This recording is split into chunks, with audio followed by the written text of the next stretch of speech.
भाइयों और बहनों, राष्ट्रपति जी ने आपातकाल की घोषणा की है।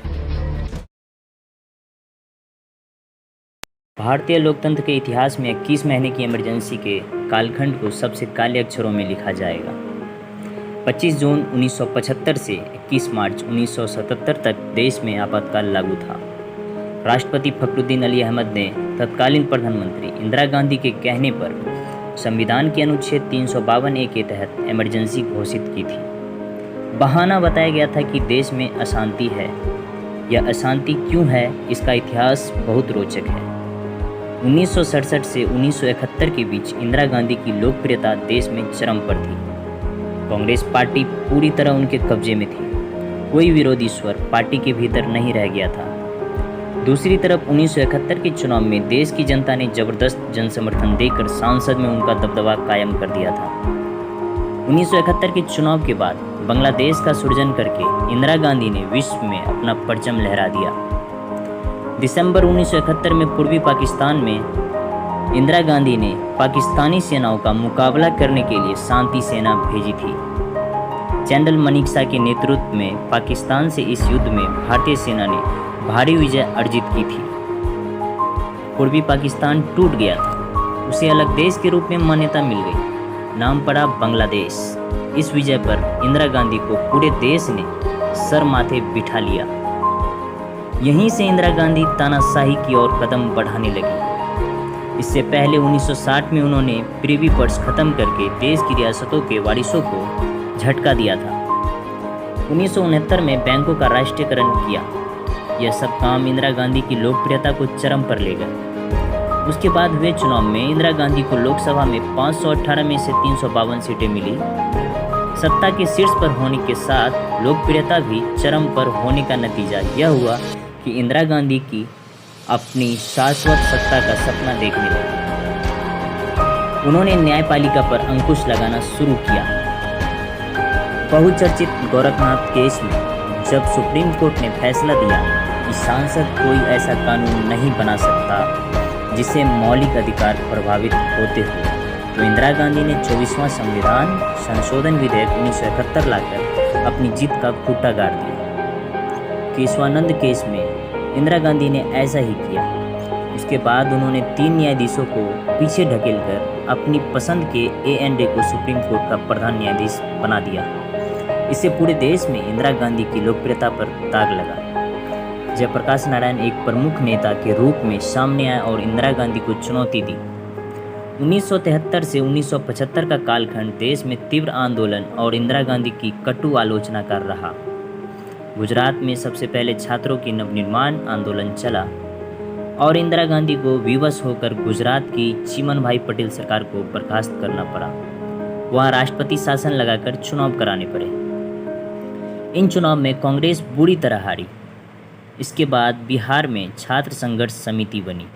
अप्रैल 1974 में जेपी खुलकर इस संघर्ष समिति का नेतृत्व संभालने आगे आए और समग्र क्रांति का नारा दिया। यह आंदोलन देशव्यापी हो गया। देश भर में हजारों लोग गिरफ्तार हुए। संसद में भी 10 बार अविश्वास प्रस्ताव पेश हुआ। इसके बाद 12 जून 1975 को इंदिरा गांधी के रायबरेली से निर्वाचन को इलाहाबाद हाईकोर्ट ने रद्द कर दिया। राजनारायण की याचिका पर यह फैसला हुआ, जिसमें जस्टिस जगमोहन लाल सिन्हा ने फैसला दिया कि इंदिरा गांधी ने चुनाव में सत्ता का दुरुपयोग किया।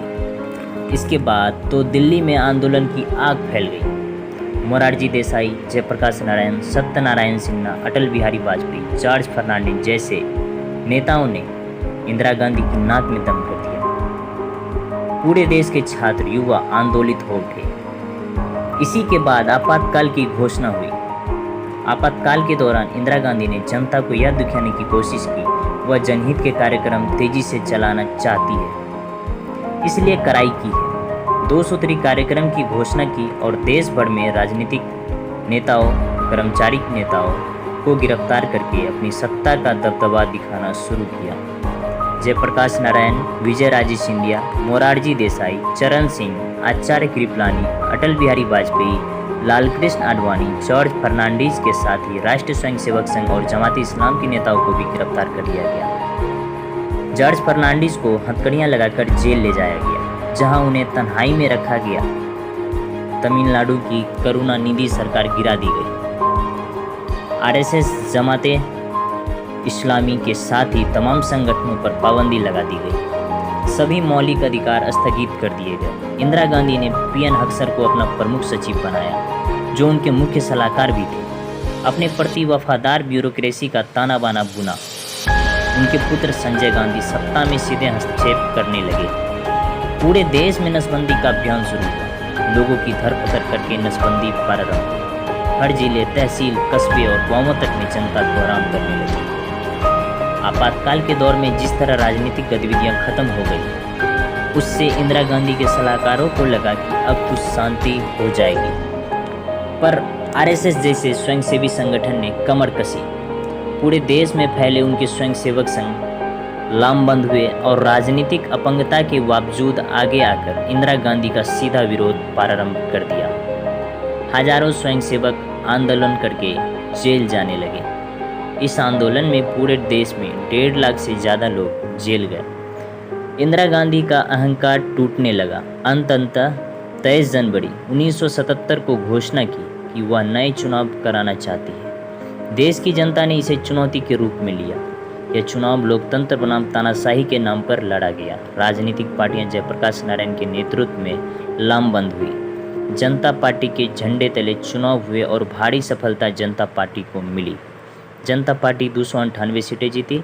उसके सहयोगी 47 सीटें पा गए। इंदिरा गांधी की कांग्रेस को 153 सीटें मिली। इनमें से 92 सीटें दक्षिण भारतीय राज्यों से थी। अंततः 23 मार्च 1977 को आपातकाल का अंत हुआ। धन्यवाद।